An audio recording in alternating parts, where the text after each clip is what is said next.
Aditi symbol बुनी पहुंचकर राशि को जोरदार थप्पड़ लगाएगी और कहानी में आएगा एक बड़ा और इमोशनल ट्विस्ट। जी हाँ दोस्तों, सीरियल झनक की कहानी अब बेहद दिलचस्प मोड़ पर पहुंच चुकी है। उधर राशि जनक के सम्मान समारोह में पहुंच चुका है, जहां जनक की सफलता और लोकप्रियता का जश्न मनाया जा रहा है। वहीं इधर आदित्य की दिल की धड़कनें बढ़ती जा रही हैं। उसका मन बहुत बेचैन है, क्योंकि उसे लग रहा है कि शायद राशि ने फिर से उससे कोई बात छिपाई है। वह यही सोच रही है कि क्या सच में राशि ने उसे धोखा दिया है। क्या राशि जनक से मिलने सिंबल बुनी गया है? क्या राशि जनक से प्यार करने लगा है? इन सवालों के जवाब उसे चैन से बैठने नहीं दे रहे। आदित्य का मन बिल्कुल विचलित हो चुका है। उसे याद आने लगता है कि किस तरह उसने हर बार राशि पर भरोसा किया, हर परिस्थिति में उसका साथ दिया, लेकिन अब यह शक उसके विश्वास को तोड़ने लगा है। वहीं राशि की मां भी इस बात को लेकर बेहद परेशान है। उन्हें डर है कि अगर राशि ने फिर से कोई गलती की और आदित्य को दुख पहुंचाया, तो इस बार अर्शी जी राशि को माफ नहीं करेंगी। यह राशि की आखिरी वार्निंग थी कि अगर उसने आदित्य को किसी भी तरह की तकलीफ दी तो उनका रिश्ता हमेशा के लिए खत्म हो जाएगा। दूसरी तरफ राशि को इस बात का अंदाजा नहीं है कि आदित्य को उसके सिंबल बुनी जाने की बात पता चल चुकी है। वह जनक से मिलने गया है, लेकिन अपनी इस मुलाकात को छिपाने के लिए झूठ बोलता है। वहीं आदित्य अब खुद को रोक नहीं पाती और राशि को कॉल करती है। जैसे ही राशि कॉल उठाता है, आदित्य गुस्से में पूछती है, राशि तुम कहाँ हो? आदित्य की आवाज सुनकर राशि चौंक जाता है। उसके चेहरे पर घबराहट साफ दिखती है। वह सोचता है कि कहीं आदित्य को मेरे सिंबल बुनी आने की बात पता तो नहीं चल गई। ऐसे में राशि आदित्य को संभालने की कोशिश करता है और कहता है, आदित्य तुम क्या कह रही हो?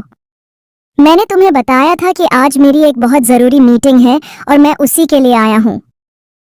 लेकिन आदित्य अब किसी बात पर भरोसा करने की स्थिति में नहीं है। वह कहती है, मुझे सब पता है राशि, तुम सिंबल बुनी गए हो और तुमने हम सबसे झूठ बोला है। राशि इस बात से बचने की कोशिश करता है और फिर एक और झूठ बोल देता है। वह कहता है, नहीं आदित्य, मैं सिंबल बुनी नहीं आया। मैं सच में मीटिंग के लिए बाहर आया हूँ। क्या तुम्हें अब मुझ पर भरोसा नहीं है? अगर हमारे रिश्ते में भरोसा ही नहीं बचा तो इस रिश्ते को आगे बढ़ाने का कोई मतलब नहीं। राशि की यह बात सुनकर आदित्य के दिल में एक पल के लिए अपराध बोध होता है। उसे लगता है कि शायद वह ही गलत सोच रही है और राशि सच कह रहा है, लेकिन दिल के किसी कोने में उसे अब भी यह महसूस होता है कि कुछ तो है जो राशि छिपा रहा है। ऐसे में घर के बड़े जेठू जी आदित्य से कहते हैं, आदित्य क्या तुम्हें राशि पर भरोसा नहीं है?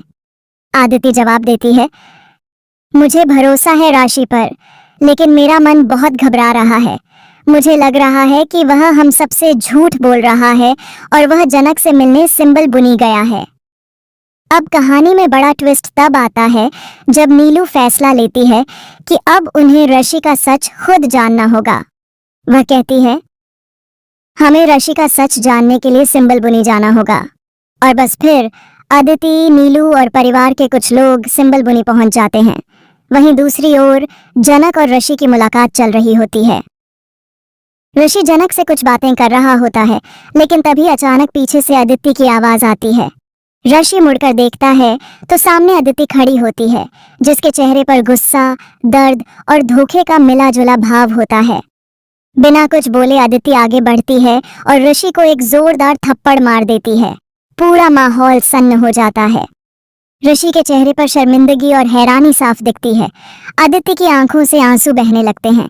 वह कहती है, तुमने मुझसे वादा किया था कि अब कोई झूठ नहीं बोलोगे, लेकिन तुमने फिर वही किया। तुम्हारे लिए यह रिश्ता शायद खेल है, लेकिन मेरे लिए यह जिंदगी का सबसे बड़ा सच था। अब कहानी यहाँ से और भी ज्यादा रोमांचक हो जाती है। आगे देखना दिलचस्प होगा कि क्या आदित्य राशि को माफ करेगी या दोनों का रिश्ता हमेशा के लिए टूट जाएगा। क्या राशि अपनी गलती मानकर आदित्य को वापस पा सकेगा या आदित्य अब इस